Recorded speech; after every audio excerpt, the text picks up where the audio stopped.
right, so what is everybody making today? I'm gonna make a Hunan, the salted chilies. So I'm gonna get a spoon. So you can open that up. That's pretty darn salty. What do you think? You wanna try this, Sarah? Sure. Is it spicy? I mean, It's spicy. It's not too spicy, but it's spicy. It's spicy.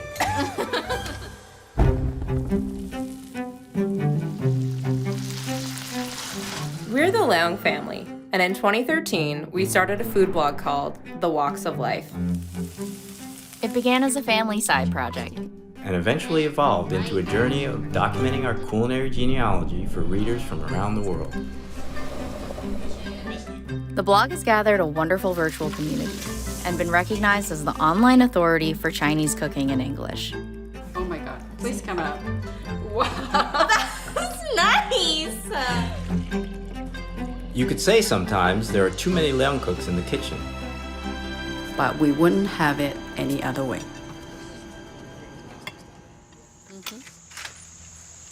Wow, Lots of peppers. wow, so Look many. at that. This is How great. many you need? I have a small canning jar I'm going to use, but they shrink pretty good, so I think we need more. Okay. The origin story of the Walks of Life is really interesting because everybody has their own perspective. I remember that, of course, Sarah just graduated from school, and it was a little bit of a challenging time. Couldn't find a job. It was 2012. That's when I said to Sarah, I said, you know what, if no one else gives you a job, you give yourself a job. I remember talking to Sarah because we both really liked reading food blogs and following. And I said, hey, why don't you pick up a skill, you know, start a food blog. I mean, we all were like, oh, what about a food blog? Like, maybe we should start one. Let's try it. So the blogging process from start to finish is fairly involved. Now that I've tested some. We work together like constantly. It's awful. Oh, that's nice. We have a blogging day, so we all get together, the four of us cook each of our dishes. In the crazy days, it could have been like, 10 recipes in one day.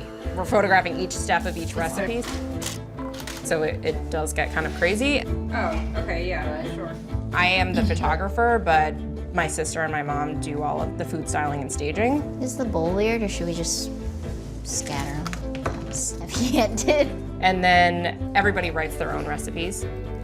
After the edits, I put them onto the blog, and then we publish, or we schedule for publishing.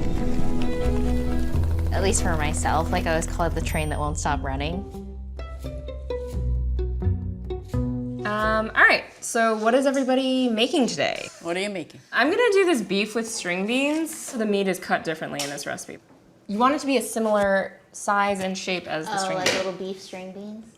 Yeah, sure. Our roles on the blog are definitely informed by our personalities. Yeah, she's the boss. I work for her. In the family, I'm the mother, but as far as the blog is concerned, I'm an employee. I work for her. Sarah is very structured. You can't just willy-nilly go with an option the way that I do. She's like, well, why? Okay, so we have beef with string beans, we have the Hunan salted chilies, we have the scallion rolls, or the huadren, and we have the spicy Sichuan okra cold dish. Yeah, I think it's an easy. Slam dunk. Slam dunks. My sister is, she's the youngest, so she is the most social media literate out of all of us. She sort of maintains our social presence. My personal style is more a little bit of organized chaos. Yeah, that's a good description because sometimes I see her in the corner over there and I'm like, what is she doing? And it comes out. I'm like, okay, gotcha. Good thing I didn't say anything. No, always the youngest sibling gets questioned. I'm making your huadren because you liked it after my failed mantou. The pan-fried scallion buns, or huadren, is kind of a riff on mantou, which is like a simple steamed bun.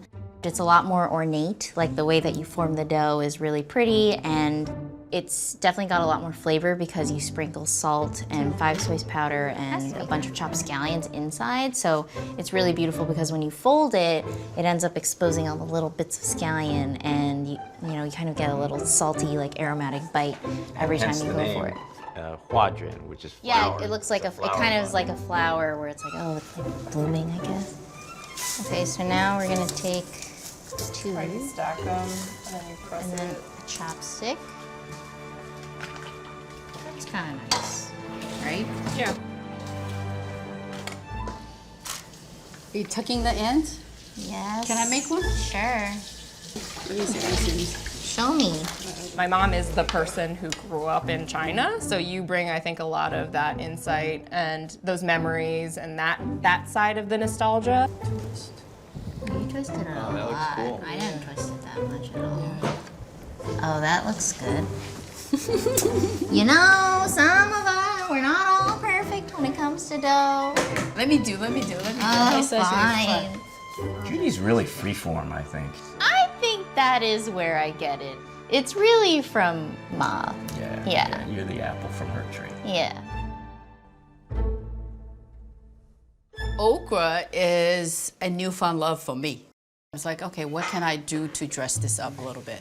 And I realized is that a lot of those thin sauce can run off the ingredients and it pools at the bottom. And I was like, you know what, maybe I thicken the sauce a little bit to make the sauce stick on the ingredients, and maybe that's better. You mix the sauce, which is infused oil. So you're infusing the oil with spices like star anise and Szechuan peppercorns, and also fresh ingredients like garlic and scallion. And then you mix in some sugar for a little bit of sweetness, and some sesame paste to give the sauce more body, and then you pour it over the okra. Okay, I think we're done. Let's taste it. Let's taste it. I have chopsticks. Oh, wow. Man, that's good. The sesame paste really That adds. sauce is killer. My dad is funny in that he usually has had enough experience from restaurant kitchens past and like when he was younger working with my grandparents that he has like a hunch of how it's done. And then he kind of like follows the hunch, and then there's a lot of tweaking, and the engineer comes in and it's like, oh, what about this and what about that? Perfect. Sometimes when we blog, not everything turns out 100% right. Well, they're definitely fluffy.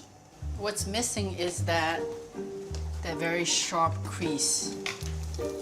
This time when I made the huadren, turned into a bit more of an experiment rather than a formal blog photo shoot. I'm gonna give it a try. It looks good. It's very good. It's very soft. It tastes It good. tastes great. The layers aren't very well defined. That's what it is. Smells great.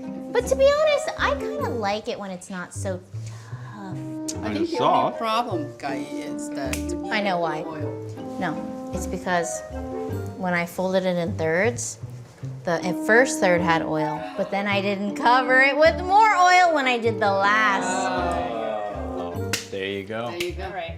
Good one, Ma. Okay. Just have to see next time when you try it again. Our adventures continue.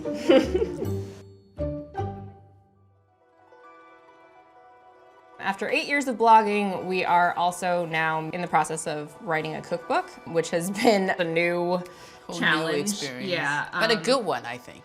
It's going to be exciting to hopefully introduce the walks of life, maybe to people who don't read food blogs online. I think a big pillar that we try to maintain is storytelling. It's really rewarding when people kind of have comments and, something really resonates with them. And it transports them back to a trip that they took or their grandma's table. It helps people see themselves in the recipe.